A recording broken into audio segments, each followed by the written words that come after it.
Alladzina hum fi salatihim khashi'un. Syarat pertama, kalau ingin mendapatkan surga Firdaus tadi dan kebahagiaannya diturunkan ke bumi, dibawa sampai mati, masuk ke alam kubur lebih bahagia lagi, maka amalan pertama untuk melatih menguatkan iman itu, coba berlatih untuk menunaikan sholat dengan khusyuk. Kalau Anda kerjakan benar sholat ini, maka apa yang Anda dapatkan? Teman-teman ingat betul, saya mau tanya sebentar. Keabadian yang abadi disebut dengan sa'id. Kalau kita ingin turunkan ke dunia percikannya kita dapatkan, usahanya disebut dengan apa? Masih ingat? Aflah itu kalau didapatkan, kata dasarnya apa tadi? Falahun. Lihat baik-baik. Kata Allah dalam Al-Quran tadi, kalau ingin mendapatkan falahun, amalan pertama sholat. Makanya ketika dipanggil sholat, kalimat falah dilekatkan pada panggilan sholat. 5 kali diingatkan. Begitu muadzin kemudian azan memanggil Anda, hayya 'alas shalah. Anda bertanya, ya Allah kenapa kami mesti sholat? Dijawab, hayya 'alal falah. Yuk, pagi yuk. Yang sejati datang sini. Belum dapat sujud, belum dapat ruku, saya berikan.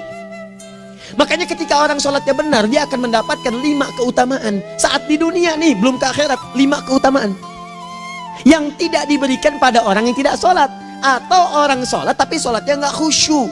Sebab syarat mendapatkannya khusyuk. Alladzina hum fi sholatihim khasyi'un.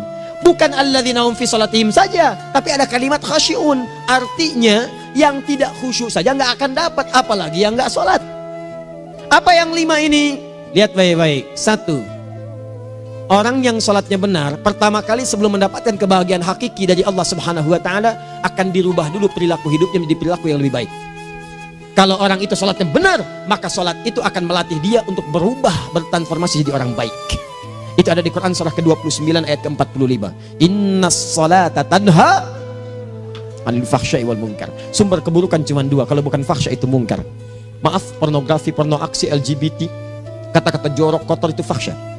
Di orang sholat kata Allah, mustahil berkata-kata kotor. Orang sholat tidak akan pernah mencela. Orang sholat tidak punya kata-kata jorok. Jadi kalau ada sekarang orang yang sholat senang mencela orang lain, itu berarti ada masalah dalam sholatnya.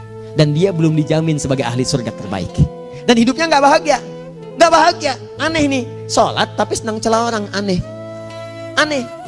Yang paling bahaya adalah menikmati celahannya. Itu yang paling aneh. Anda ngaji. Anda ikut taklim. Taklimnya sesuai Quran, taklimnya petunjuk sunnah. Anda sholat, Anda puasa, tapi Anda masih senang mencela orang lain dan menikmati celahan itu. Kalau nggak mencela, kayaknya nggak komplit kehidupan. Maka ada yang salah dengan ibadah Anda. Ada yang keliru. Karena mustahil taat bertemu dengan maksiat, itu mustahil. Mungkar, keburukan yang diingkari oleh hati, sumbernya nafsu perut dengan akal. Bohong, mencuri, menipu, membunuh, merampok, membegal, mabuk dan sebagainya. Itu namanya mungkar. Orang sholat gak mungkin mengerjakan mungkar. Jadi kalau sholat kita benar, cukuplah Anda sholat, maka Anda akan jadi orang baik. Makanya kata Nabi, Anda punya anak dari kecil ajarin sholat. Sholat kalau naik jadi balik, kerjakan terus. Kasih pelajaran membuat dia mengerti. Kalau masih susah, berikan pelajaran. Ini sering diterjemahkan dengan memukul. Mukul di Arab beda dengan konteks mukul sekarang. Mukul di Arab tuh ngasih pelajaran supaya ngerti. Anda bisa terjemahkan dengan konteks lain. Uang jajannya tahan, yang kesukaannya simpan dulu. Bisa dengan konteks kekinian, tapi poinnya kenapa anak Anda dari kecil ajarin sholat sampai kenalkan dengan masjid, ajari 3 tahun bawa ke masjid, kenalkan dengan masjid, gak ada masalah lari-lari itu sebelum waktu sholat. Kenalkan dulu. Dulu orang-orang tuh begitu, sebelum waktunya dikenalkan, jalan, begitu lari, biarin dulu. Setelah itu diberi pengertian, nah ini bukan tempat berlari, yang berlari di sana nanti, yang di sini nanti akan ada orang-orang baik semuanya. Terus Anda lihat berbaris, baris rapi. Kalau pengen baik ikutan baris nanti. Terus nanti ada yang mimpin di depan, namanya imam. Imam itu siapa ya? Tetangga kita bukan yang Pak Imam, bukan. Bukan.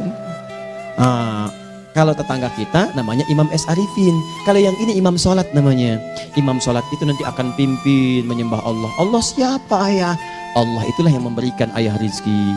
Allah itu yang memberikan ayah rizki sehingga bisa beli tobot buat kakak. Beli robokar poli, ini yang poli, ini yang embers, ini yang heli, ini dulu kakak semuanya tuh, yang kasih Allah. Nanti kalau kakak bagus bisa ikut rapi di sini, Allah akan senang, akan ditambah lagi oleh Allah. Oh begitu ya, datang begitu caranya.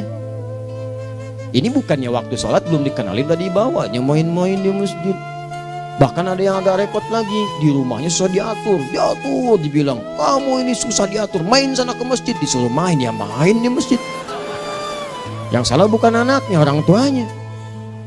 Apa rahasianya anak itu disuruh ke masjid, suruh sholat? Rahasianya, begitu anak itu sholat dengan baik, maka dia akan tumbuh jadi anak baik di kemudian hari.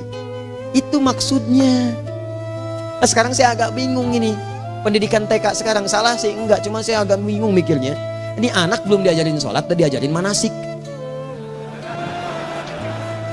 Itu bagaimana cara berpikirnya Ferguson? Agak repot saya mikirnya tuh. Ya, walaupun salah sih enggak, cuma saya bingung gitu. Kenapa nggak dikerjakan tahap yang pertama dulu? Tangga itu kan berurutan, nggak bisa Anda lompat langsung ke 5. Kan 1, 2 belum terlewati. Jelas ya? Nah, ini gambarannya. Sholat nih. 1 pasti baik. Ini kalau sekarang sholat, lisan belum baik, mata belum baik sampai ke kaki, berarti ada yang salah sholatnya tuh. Ada yang nggak tepat. Tangan sembarangan, snack orang ngambil. Awas. Tuh sendal orang, mau wudhu nggak ada sendal, pakai sendal orang. Udah bilang belum? Kehujanan pakai payung orang. Udah bilang belum? Ya kan gampang Ustaz. Ini kan juga mungkin diikhlaskan karena Allah. Ya ikhlas, cuman pakainya belum minjam. Bagaimana kalau sedang pegang payung itu keluar, Anda meninggal? Nah, coba mikirin ke situ. Coba ke kantor. Kalau didorong proyek yang nggak jelas, minta tanda tangan, pikirin lu bagaimana kalau meninggal. Kemarin saya sama teman-teman artis saya katakan begini, Anda ya, kalau Anda mengaji dengan saya, jangan pernah menerima peran maksiat. Walaupun itu sekedar adegan, tapi itu maksiat. Kalau bayangkan ketika Anda memerankan itu, Anda diwafatkan oleh Allah Subhanahu Wa Taala. Maka demi Allah saya katakan tidak ada faedahnya Anda ngaji sekarang, ngaji besok. Ketika Anda menerima peran itu, Anda wafat dalam keadaan bermaksiat di hadapan Allah Subhanahu Wa Taala. Maka saya pun katakan pada Anda, ayo belajar yang betul, pahami, bangun sholat, belajar, dalami seperti orang tua kita dulu. Tinggalkan nyontek, budaya yang nggak jelas. Rasakan ketika nyontek Anda wafat, apa yang Anda dapatkan? Di Libya itu kalau nyontek, di Libya ya, saya pernah sekolah di Libya nih, itu kalau nyontek dibiarin aja dulu. Dan rekornya 100% ketahuan. Begitu sudah selesai, cuma jeda 2 jam, langsung ada panggilan. Si Fulan silahkan datang ke kantor. Apa yang disediakan di kantor sudah siap. Anda diberi waktu 2 jam dari sekarang, siapkan beres-beres koper Anda. Di sini tertulis Anda akan pulang. Tiketnya sudah lengkap, dikawal 2 orang. Dituliskan di situ anak ini nyontek gak boleh kembali ke sini. Libya. Gak ada, zero tolerance bagi yang seperti itu. Keluar. Kami gak terima di sini. Harusnya begitu. Gak ada faedahnya. Yang kita butuhkan amalan dari ilmu, bukan nilai-nilai itu sementara. Gak ada. Sudah. Nah ini akhirnya begini kualitasnya nih. Tertulis di ijazahnya bagus, cum laude, IPK-nya 4, tapi nggak ada aplikasinya. Yang pintar banyak, kita butuh yang baik, pintar yang baik. Sekarang yang pintar banyak, kepintarannya dipakai untuk nipu orang. Itu yang bahaya. Ahli hukum banyak yang dihukum. Ahli ekonomi tidak bisa mengangkat perekonomian. Apa yang salah? Apa yang salah? Ini yang jadi persoalan.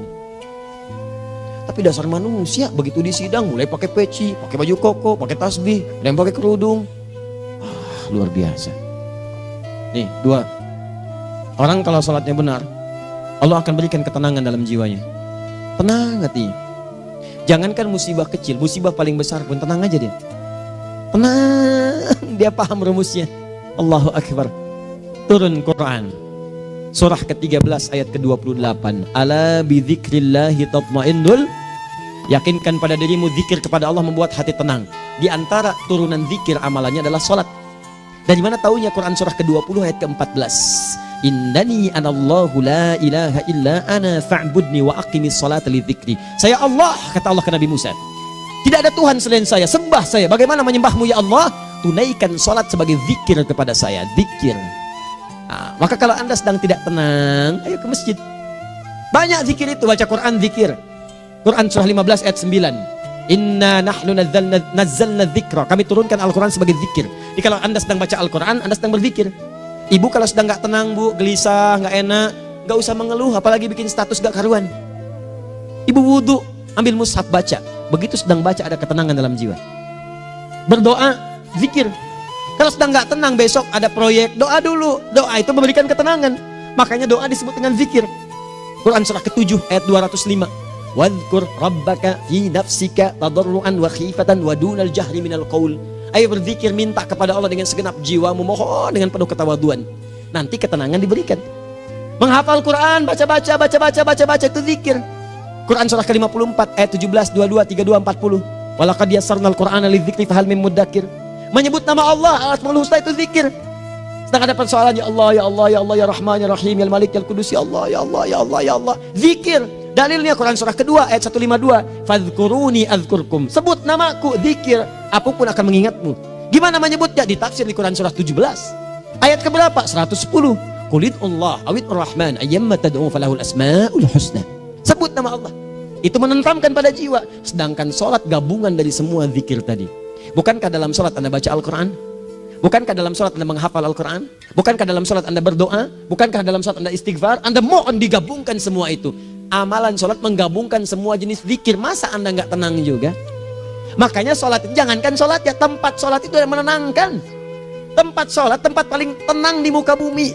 Kalau nggak percaya silahkan ya, Anda sebelum masuk ke Istiqomah ini, begitu Anda masuk kan perasaannya beda kan? Lain. Silahkan cek, kalau cari ketenangan datang ke masjid. Masuk, wudhu masuk, sholat 2 rakaat, tenang. Dekat kipas angin, saking tenangnya, plek, ngantuk tidur. Beneran. Enak. Makanya saat Ramadan kalau orang pengen cari ketenangan, lihat. Di perusahaan-perusahaan penuh tuh musola, pada tidur. Ya, mengamalkan hadis palsu.